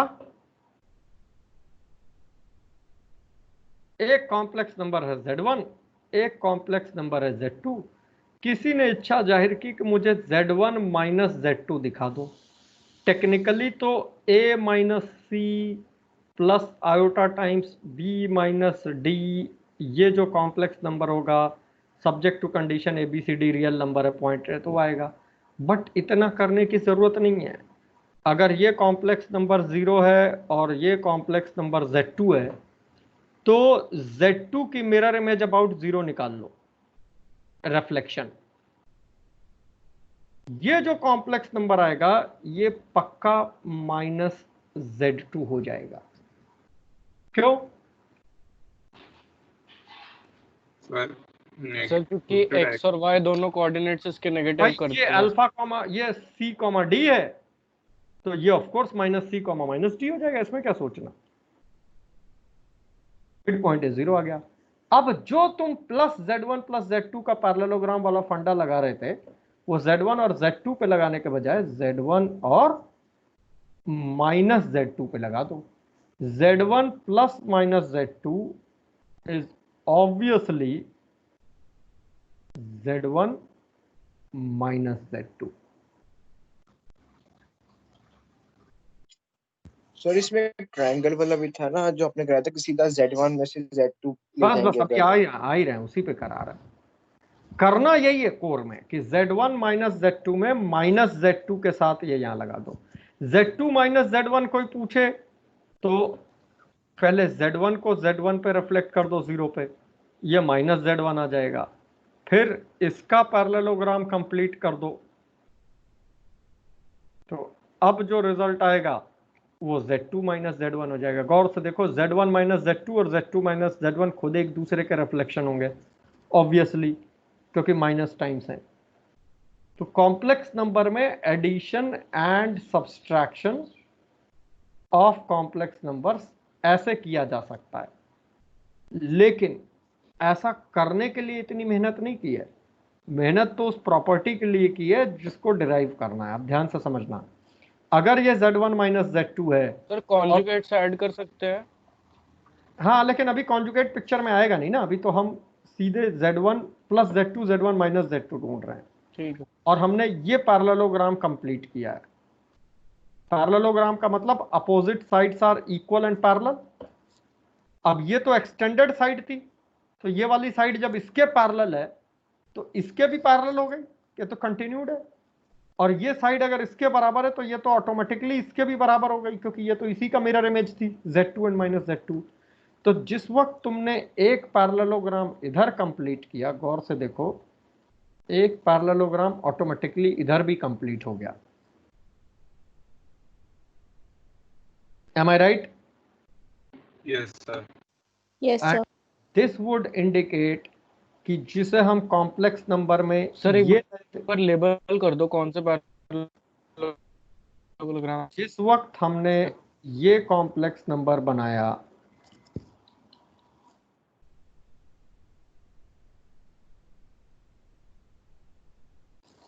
ये वाला एक पैरेललोग्राम कंप्लीट किया, क्योंकि हम Z1 minus Z2 देखना चाहते थे, राइट? उसी वक्त एक पैरेललोग्राम ये भी कंप्लीट हो गया ऑटोमेटिकली। हुआ नहीं हुआ?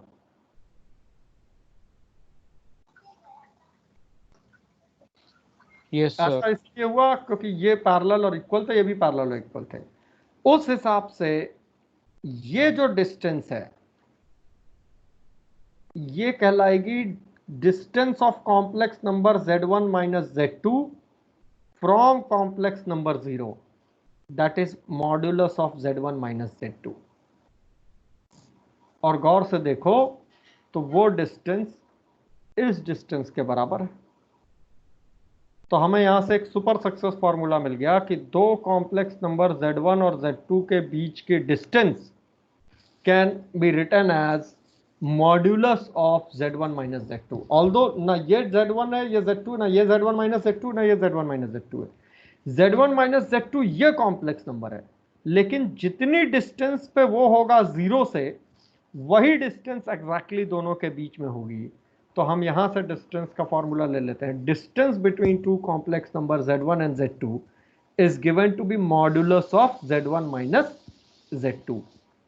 Although modulus of Z1 minus Z2 is distance between complex number Z1 Z2, ये कोऑर्डिनेट ज्योमेट्री से जल्दी दिख जाता है, लेकिन हम तो कोऑर्डिनेट लेके नहीं चल रहे हैं ना, क्योंकि अगर तुम इसको x प्लस आई वाई या a plus i b c plus i d लिखो तो ये मॉडुलस क्या आएगा, a माइनस सी का whole square plus b minus d का होल स्क्वायर। अब ये पॉइंट अगर a कॉमा b है और ये पॉइंट c कॉमा d है, तो कोऑर्डिनेट ज्योमेट्री से डिस्टेंस फार्मूला तो a माइनस सी का whole square plus b minus d का होल स्क्वायर का अंडर रूट ही है ना, तो वो वेरीफाई हो गया। तो अब तुम डिस्टेंस फार्मूले से इसको वेरीफाई करो या डिस्टेंस फार्मूले को इग्नोर करके ज्योमेट्री से इस रिजल्ट को एक्सेप्ट करो, but this becomes a powerful result that the distance between two complex numbers z1 and z2 is given as modulus of z1 minus z2, और z1 plus z2 parallelogram law से governed है, z1 minus z2 parallelogram law से governed है, z2 minus z1 parallelogram law से, बस इसमें z2 के बजाय माइनस z2 से पैरेललोग्राम पूरा करते हैं, इसमें z1 के बजाय माइनस z1 से पैरेललोग्राम पूरा करते हैं. Is that okay? Yes sir. जैसे ही हमें ये पता चला, इससे एकदम से रिजल्ट पावरफुल हो गया. तो अब जो हम पीछे प्रॉपर्टीज देखने चले थे, पहली दूसरी, इन्हीं दोनों को वेरीफाई करते हैं. z1 प्लस z प्लस उसका conjugate 2 times real part of z, x plus i y का नाम ही नहीं लेना. ये रहा z, ये रहा z कॉन्जुगेट. अगर आप पैरेललोग्राम कंप्लीट करेंगे तो ऑब्वियसली ऐसा पूरा हुआ होगा. उस पैरेललोग्राम का जो फोर्थ वर्टेक्स है तो वो यहां आएगा ना, तो हो ना हो ये z प्लस z कॉन्जुगेट होगा. ये z प्लस z कॉन्जुगेट है और ये रियल पार्ट ऑफ z है, तो ये 2 times real part of z के बराबर हो गया. Without x plus i y, by geometry obvious proof हो गया. Is this okay? Yes sir. Yes sir. इसको वेरीफाई करो. Yes sir. ये एक कॉम्प्लेक्स नंबर z है, ये आया कॉम्प्लेक्स नंबर का कॉन्जुगेट z बार, लेकिन तुम्हें माइनस z बार चाहिए तो वो जी इधर आ जाएगा माइनस z बार. अब इसको जब ज्वाइन करोगे y एक्सिस में 2 यूनिट्स इधर कंप्लीट होगा, तो तुम्हारा ये मिड पॉइंट आएगा, ये होगा complex number z minus z conjugate. ये of course imaginary part of z है, तो ये 2 times imaginary part of z हो जाएगा. लेकिन क्योंकि ये इमेजिनरी एक्सिस पे है तो आयोटा साथ में मल्टीप्लाई हो जाएगा. प्रूव हो गया. Doubt, query, question? Sir algebra of complex number में प्रोडक्ट और डिवीजन भी होती है? हाँ, अभी शुरुआत हुई है, अभी तो प्लस माइनस से कुछ 1-2 दिन खेलेंगे, फिर प्रोडक्ट डिवीजन पे जाएंगे. Okay sir.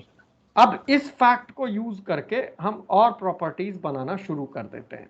जैसे पहले तो बड़ी प्रॉपर्टीज पे जाने से पहले locate the complex number z on Argand plane. 4-5 question लिख रहा हूं, जिसको आता हो बोलना नहीं, ठीक है ना. क्लास 12th ये किया हुआ है, इसके बाद से ये वहां पहुंच जाएंगे जो इनका नहीं किया हुआ है.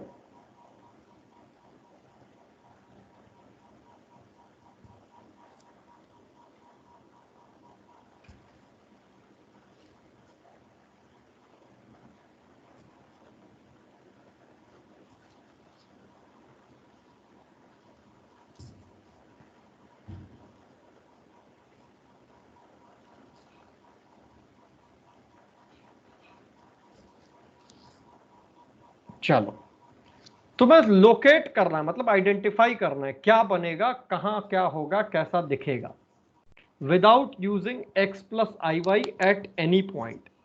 पांचों कर लो, 2 मिनट का टाइम लेते हैं, फिर पांचों एक साथ डिस्कस. आर्ग्यूमेंट्स नहीं गिवन है?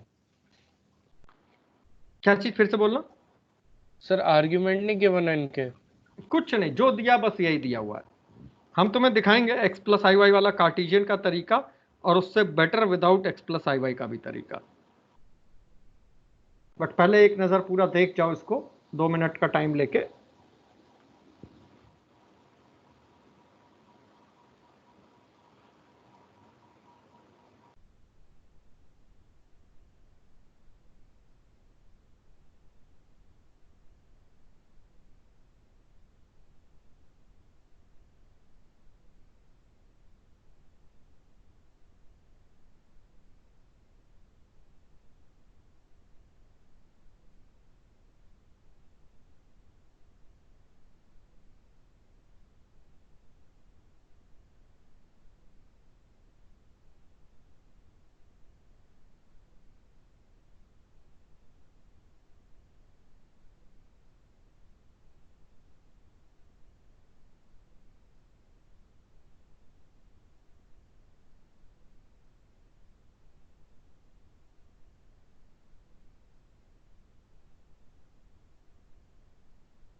हो रहा है? Yes sir.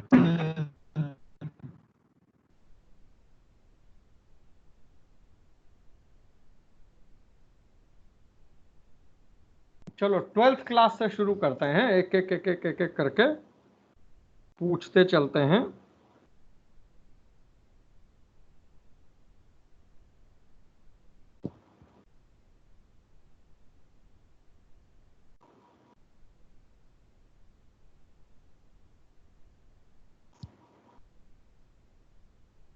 अक्षिता, पहले क्वेश्चन का क्या बनेगा?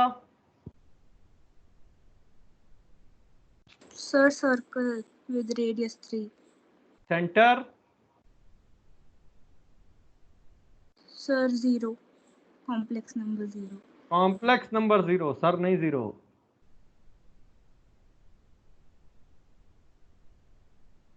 ठीक है, चलो पहला क्वेश्चन का ये बनेगा circle with centre 0 and radius 3। Sir कोई 0,0 क्यों नहीं बोल रहे? अरे कॉम्प्लेक्स नंबर है ये, 0,0 इसलिए नहीं बोलते क्योंकि वो दोनों एक ही में रिप्रेजेंट हो गए। Okay sir. ठीक है ना, इसलिए उसे कॉम्प्लेक्स नंबर 0 पॉइंट है। चलो एक काम खत्म हुआ। सबको इसमें कोई डाउट? बजाय x प्लस आई वाई लेने का कुछ नहीं, मॉड्यूलस ऑफ z मतलब कॉम्प्लेक्स नंबर z की डिस्टेंस फ्रॉम कॉम्प्लेक्स नंबर 0 एक मूविंग पॉइंट के distance from a fix point 3 पे टिकी हुई है, यानी लोकस सर्कल बन गया, काम खत्म। दूसरे वाले का लोकस पूछते हैं चिराग से। हाँ भाई Chirag. Sir circle with centre 2 and radius 3। Circle with centre 2, 2,0 नहीं बोलते इसको, 2 ही बोल देते हैं, ऑटोमेटिकली रियल नंबर है, एंड रेडियस 3। क्यों? क्योंकि मूविंग पॉइंट z की डिस्टेंस फिक्स पॉइंट 2 से 3 कांस्टेंट है, तो लोकस तो सर्कल ही बना, सेंटर ये हो गया, रेडियस ये हो गया, काम खत्म। ओके, तीसरे क्वेश्चन का आंसर पूछ लेते हैं उदय से। सर अभी 2 करने बस, कर लो भाई। अरे तो ओरल बताना है, करना क्या ऐसे शक्ल देख के, लिखना थोड़ा ही, एक्स वाई थोड़ा ही इस्तेमाल करना है, कुछ ऐसा ही बस। श्रुति,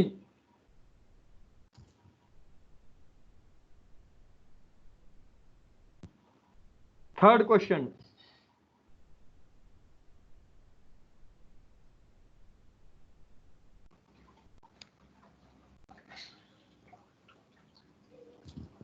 सर मैं बता सकता हूँ सर? रुक जा रुक जा रुक जा।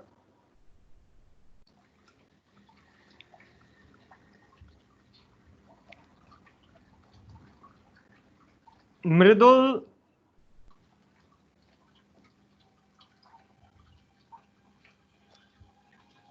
राघव म्यूट कर दो। Okay sir.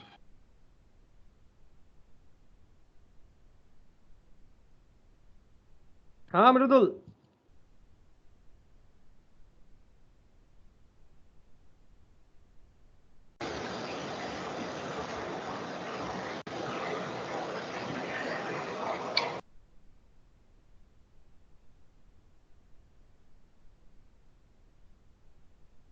नितिन,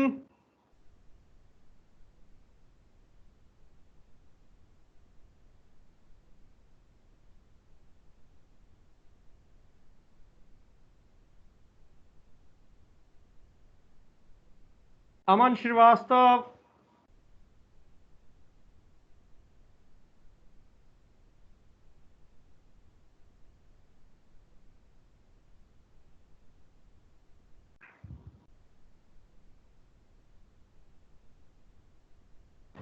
सर 2 + 3 आएगा पॉइंट। एक पॉइंट। ये पॉइंट आएगा? कैसी बात कर रहे हो, क्या कर रहे हो? वत्सल, सर 2 और 3 आयोटा का परपेंडिकुलर, के लाइन का perpendicular bisector. Very good. Technicality देखने की कोशिश करो। वो कह रहे हैं कि mod of z minus 2, that means complex number z की distance from complex number 2। Complex number 2 एक पॉइंट है, कहां पे है ये? यहां रियल एक्सिस पे है। Is equal to the complex number z का डिस्टेंस फ्रॉम 3 आयोटा। तो अगर दो फिक्स पॉइंट हैं और एक मूविंग पॉइंट की डिस्टेंस दोनों फिक्स पॉइंट के डिस्टेंस से कॉमन है, इक्वल है, तो लोकस क्या बनेगा? इन दोनों पॉइंट को ज्वाइन करने वाली सेगमेंट का perpendicular bisector, which is basically a line. क्यों? क्योंकि अगर एक पॉइंट A है, एक पॉइंट B है और एक पॉइंट P ऐसे मूव कर रहा such that PA is always equal to PB, तो ये तो प्योर ज्योमेट्री है। Locus of P is what? The perpendicular bisector of AB। Aman, clear हुआ ये? Yes sir. कॉम्प्लेक्स नंबर में लाइन बन गई अभी तक, देखो सर्कल भी बन गया, जबकि तुमने एक भी चीज सीखी नहीं। लाइन लिखने का एक तरीका तो नजर आया, दो पॉइंट का परपेंडिकुलर बाइसेक्टर है तो वो लाइन बनेगी। राघव, यही था तुम्हारा answer? Yes sir, but sir मुझे इसको समझाने का तरीका नहीं आ रहा था कि मैं क्या बोलूंगा कि कहाँ से स्टार्ट हो रही है और किस एंगल पे जा रही है कुछ। हाँ, तो कुछ नहीं सर बोलना इसको था। बोलेंगे कैसे? अगर perpendicular bisector of 2 and 3 iota, that's it. एक ही होगा ना, यूनिक होगा, कुछ और बोलने की जरूरत ही नहीं है। Okay, yes sir. यस। अब आते हैं फोर्थ क्वेश्चन पे, जहां से वाकई काफी चीजें बदलेंगी। अनन्या, फोर्थ क्वेश्चन का आंसर?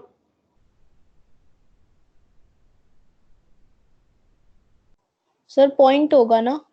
ना सर सर्कल बनेगा। किसने बोला ये? एक Chirag, circle Mihir class 11th। Sir line बनेगी सर एक। Jyotin class 11th 9th। Sir line बनेगी 2 और 3 आयोटा को 2:1। चलो मिहिर से पूछते हैं। मिहिर ने सर्कल बोला था पहले। मिहिर, सर्कल क्यों लगा बेटा ये? सर क्योंकि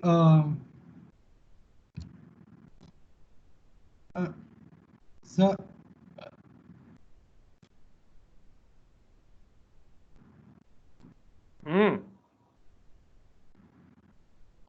सर आवाज आ रही है? आ रही है, अभी आ रही है, बोलो। हाँ ठीक है सर। सर क्योंकि जब सॉल्व किया मैंने इसे, तो फिर इक्वेशन जो थी वो सब कैसे बताऊं इसे? x प्लस आई वाई से सॉल्व किया पूरा? Yes sir. हाँ, तो चलो x प्लस आई वाई से I can give you.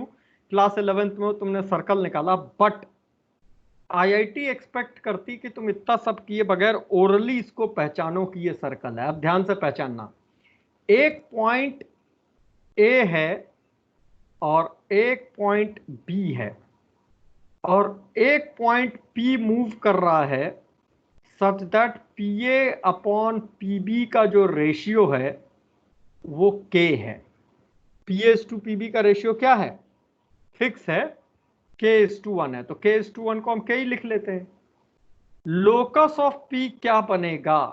The answer is, अगर K की वैल्यू 1 है तो लाइन बनेगी, वही परपेंडिकुलर बाइसेक्टर ऑफ AB जो अभी पहले किया था, क्योंकि K1 हो गया तो it is as good as PA is equal to PB। अगर K1 नहीं है तो क्या बनेगा? यश,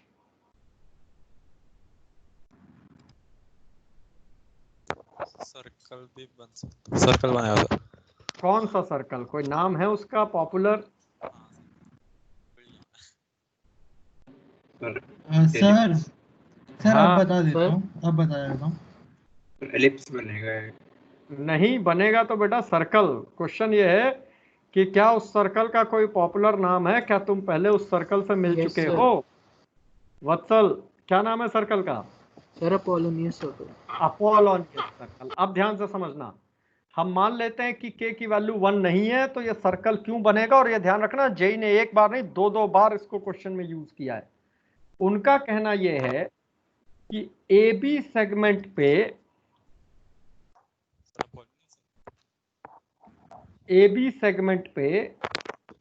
एक कोई पॉइंट ऐसा जरूर होगा जो PA is to PB को K is to 1 के रेशियो में डिवाइड करेगा।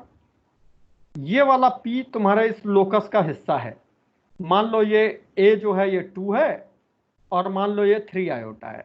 ओरिएंटेशन कुछ टेढ़ा था, क्या फर्क पड़ता है? दो कॉम्प्लेक्स नंबर हो गए Z1 और Z2। एक पॉइंट होगा जो उसको k:1 के रेशियो में इंटरनली, फिलहाल k की वैल्यू 2 ले लेते हैं, इसको इधर ले जाके डिवाइड कर देते हैं। तो एक कोई पॉइंट होगा, मान लो पॉइंट I है, जो PA:PB को डिवाइड कर रहा है किस रेशियो में? k:1 में। होने को तो जब इसको एक्सटेंड करोगे तो किसी पोजीशन P पे ऐसा भी हुआ होगा जब ये रेशियो इस टू ये रेशियो भी k:1 एक्सटर्नली, यस सर, वो एक्सटर्नली ए बी को k:1 के रेशियो में डिवाइड करेगा। ये भी मान लो एक फिक्स पॉइंट है कोई PE, ये भी तुम्हारे लोकस का हिस्सा है। अभी तुम्हें पता नहीं है कि लोकस सर्कल है, ये तो हम बता रहे हैं, पहले निकालते हैं इसको। So there is a point P internal. दीवा क्लियर हो रहा है बेटा? ये समझ आ रहा है सब? Yes sir. जो AB को इंटरनली k:1 के रेशियो में डिवाइड करता है, there is a point P जो AB को एक्सटर्नली k:1 के रेशियो में डिवाइड करता है। सच तो यह है कि और भी पॉइंट्स रहे होंगे, ऐसा भी कोई P आया होगा जरूर से, सच दैट PA:PB का रेशियो k:1 रहा होगा, और ऐसे बहुत से P आए होंगे, तभी तो इतना बड़ा लोकस बना है, वरना इतना लोकस कोई बनाता क्यों? ठीक है ना? तो मान लो मैंने सर ये तो ये पैराबोला में भी उसको कह सकते हैं हम कि नहीं कह डायरेक्ट्रिक्स से और सकते, डायरेक्ट्रिक्स एक लाइन है, ये दोनों पॉइंट हैं। और सर रेशियो तो कांस्टेंट रहेगा ना? अरे मेरे लाल, रेशियो एक लाइन से एक पॉइंट का कांस्टेंट होना चाहिए, यहाँ दोनों पॉइंट से पॉइंट का रेशियो कांस्टेंट है। ओके सर, ठीक है ना? Yes sir. तो ये रेशियो आया k:1, ये भी k:2। अब ऐसे तो बहुत से पॉइंट रहे होंगे, मान लो उनमें से एक पॉइंट कोई ये था। Have a good look at this triangle, दिख रहा है? Yes sir. अगर गौर से देखा जाए तो ये पॉइंट P को PI से ज्वाइन करने वाली जो लाइन है, ये इस ट्रायंगल के सेगमेंट को डिवाइड कर रही है in the ratio of sides containing the angle. k:1 k:1 k:1 angle bisector हो गया। तो ये इंटरनल एंगल बाइसेक्टर हो गई। अब गौर से देखो, इसी ट्रायंगल का ये वाला पॉइंट एक्सटेंडेड वाला, ये वाली सेगमेंट इस ट्रायंगल के इस साइड को k:1 के एक्सटर्नल रेशियो में डिवाइड कर रही है। तो जिस वक्त इंटरनल एंगल बाइसेक्टर की थ्योरम कराई थी, उसी वक्त ये बताया था कि उस हिसाब से ये PPE इस एक्सटर्नल एंगल का बाइसेक्टर हो गई, because PPE divides the opposite side extended in the external ratio of sides containing the angle. Am I right? Yes.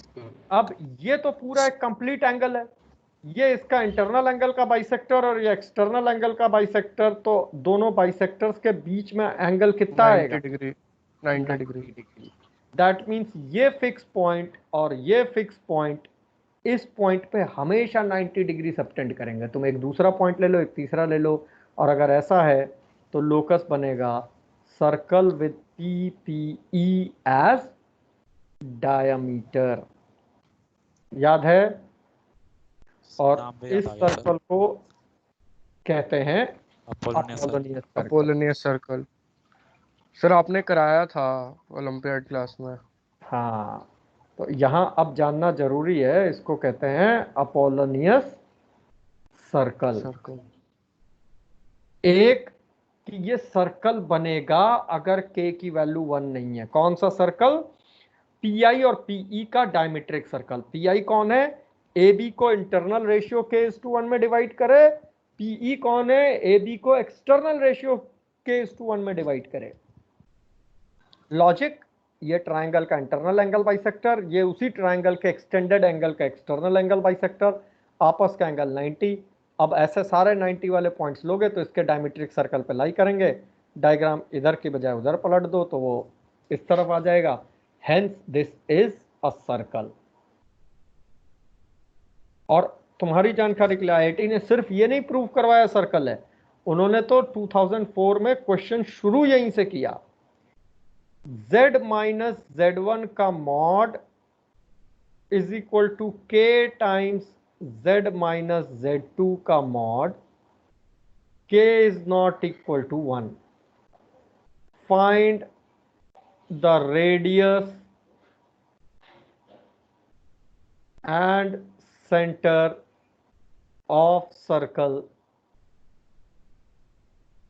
in terms of k, z1 and z2। वो तो ये दे चुके थे, 2 number का question था, 2 या 4 नंबर का, कि भाई ये सर्कल है। तो अब अगर हम x प्लस आई वाई से लिखेंगे तो बर्बाद हो जाएंगे। पहले तो अभी जैसे इसने मिहिर ने लिखा कॉम्प्लिकेटेड सा बन गया, फिर उसमें हम सेंटर एक्स वाई के टर्म्स में निकालें, फिर उसको वापस के टर्म, मतलब 2 नंबर 4 नंबर के लिए इतना करेंगे तो पागल हो जाएंगे। इसका जवाब ये है, और बहुत ध्यान से देखना, क्योंकि सबसे पंच वाला क्वेश्चन जो वो पूछ सकते तो वो तो उन्होंने पूछा ही नहीं, क्यों वही जाने। ये कॉम्प्लेक्स नंबर z1 है, ये कॉम्प्लेक्स नंबर z2 है। अब आप कह रहे हो p is to pb, k is to 1 है, सर्कल बनेगा। हमें पहले से पता है एक p इंटरनल होगा और एक एक्सटेंडेड p एक्सटर्नल होगा, और इसका डायमीट्रिक सर्कल अपोलोनियस सर्कल होता है, अभी जो प्रूव किया। तो मैं मान लेता हूं कि जेई वाले दिन तुमको इतना सब कुछ पता था। सेंटर क्या होगा? सेंटर तो इसका मिड पॉइंट होगा ना। Now let us try to find कि if this ratio is k is to 1, ये z1 है और ये z2 है, व्हाट इज p इंटरनल।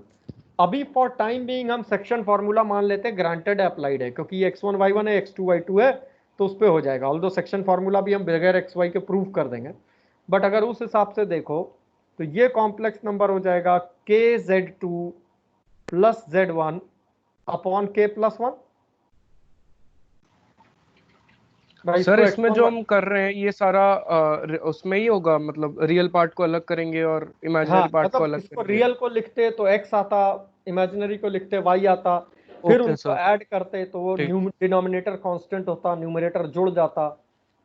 तो p एक्सटर्नल उस ठीक है हिसाब सर। से आ जाएगा k z2 minus z1 minus upon z k minus 1। Upon तो के वो एक्सपेक्ट कर माइनस। रहे थे कि तुम ये दोनों लिख लो और अब इसका मिड पॉइंट लिख दो। तो मिड पॉइंट क्या है? इन दोनों का बाई 2 हो जाएगा, k z2 plus z1 upon k plus 1 plus k z2 minus z1 upon k minus 1।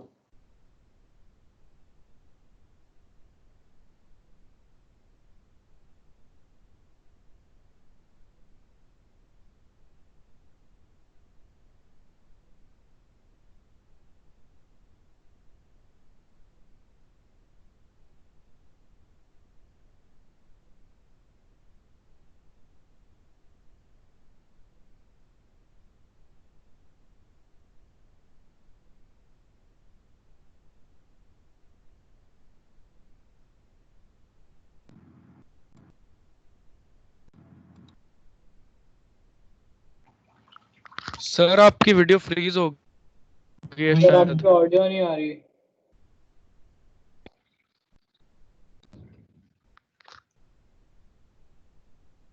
Hello, yes sir. हाँ सर, अब आ रही आवाज है। आ रही? Yes power sir. फेलियर हो गया है, तो हम बस इसको क्लोज करके फिर खत्म कर देंगे, ठीक है ना। तो तो ये सर जो सेंटर आ गया। हाँ सब जो मैंने जिस तरह से किया है, मैंने थोड़ा अलग किया है। आप देख, मैंने आपको फोटो भेज दी, आप एक बार देख लेना भेज लॉजिक दो, मेरा। ठीक है, मैं इसके बाद देखूं। अब ये वो चाहते थे कि सेंटर की तरह लिखो 2 नंबर के क्वेश्चन में, तो दैट मीन्स वो ये तो मान के चल रहे थे कि अपोलोनियस सर्कल तुम्हें पता है। एक बार नहीं 2-2 बार क्वेश्चन पूछा, वेस्ट बंगाल जेई ने भी पूछा यही। जरा इसी को सिंप्लीफाई करो क्विकली और देखो क्या आता है। ये जो सेंटर आया, एलसीएम वेलसीएम लेके 2 करके फटाफट करके बताओ जरा।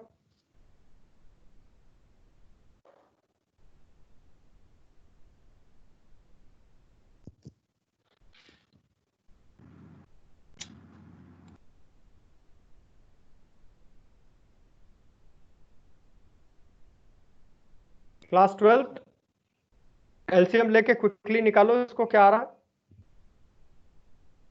Sir k square z2 minus z1 upon k square minus 1. k square z2 minus z1 upon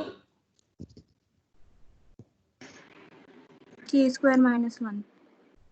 Yes, Yes, sir. ये चाहिए था उन्हें।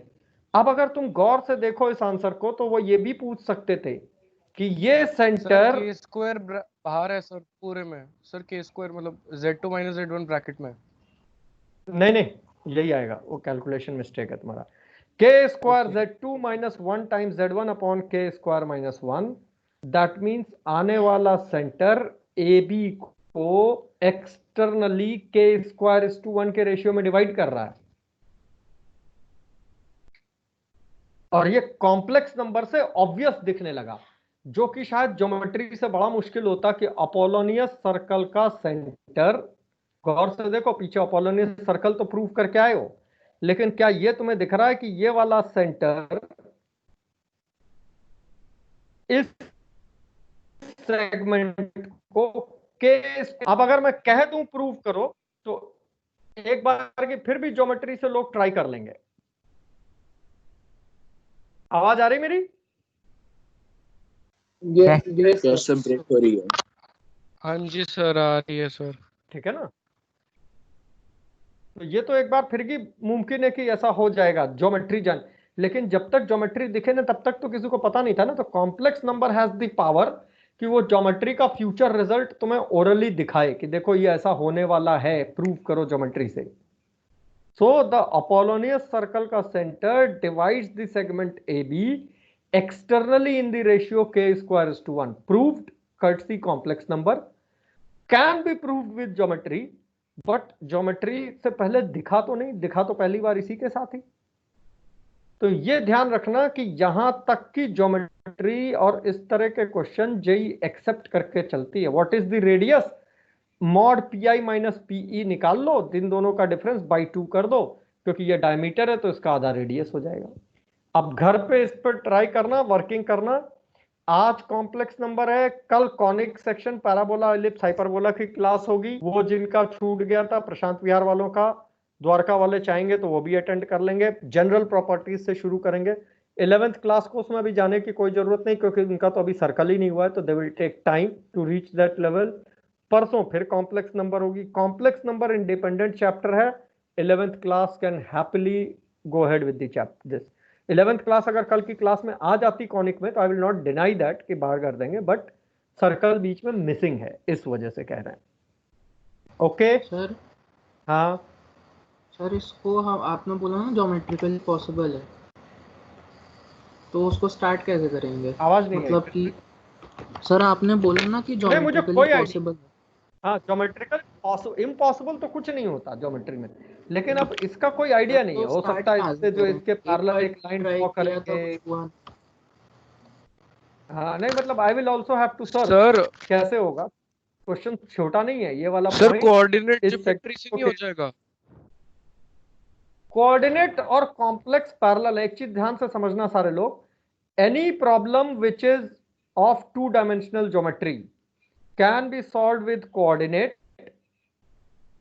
can be solved with complex number, same problem can be solved with vectors and can be solved with pure geometry, Euclidean geometry। तुम्हारा preference order 1 फिर 2 फिर 3 फिर 4 होना चाहिए, ठीक है ना, एग्जाम में अगर आ जाए तो। इसकी अप्रोच कैसे होती है, हमें कैसे पता चलेगा कौन सा करना, वो तो खैर बंदे पे डिपेंड करता है जिसको जो आता हो, बट एट द एंड हम तुम्हें 10 20 50 क्वेश्चन ऐसे कराएंगे। जैसे अभी ये वाला जो सेक्शन कराएंगे क्लास 12th का रिवीजन, उसमें कराएंगे जहां एक ही क्वेश्चन चारों से करेंगे और स्ट्रेटजी बनाएंगे कि कब तक ज्योमेट्री ढूंढनी है, फिर जब ज्योमेट्री से हाथ छूट जाए तो कैसे वेक्टर्स पे घूमना है, कैसे कॉम्प्लेक्स नंबर पे घूमना है, और फिर कब हथियार डाल देने कोऑर्डिनेट। कोऑर्डिनेट का मतलब तुमने उसको एनालिटिकल ज्योमेट्री पर डाल दिया। कोऑर्डिनेट को कई बार लोग क्या बोलते हैं, एनालिटिकल ज्योमेट्री, कि अब जो होगा सामने आएगा, हमें नहीं पता क्या हो रहा है। और ये यूक्लिडियन ज्योमेट्री, ये ऑब्जर्वेटरी ज्योमेट्री, मतलब तुमने जादू देख लिया, ये एनालाइज किया, और ये बीच के 2 और रास्ते हैं। कोई डाउट?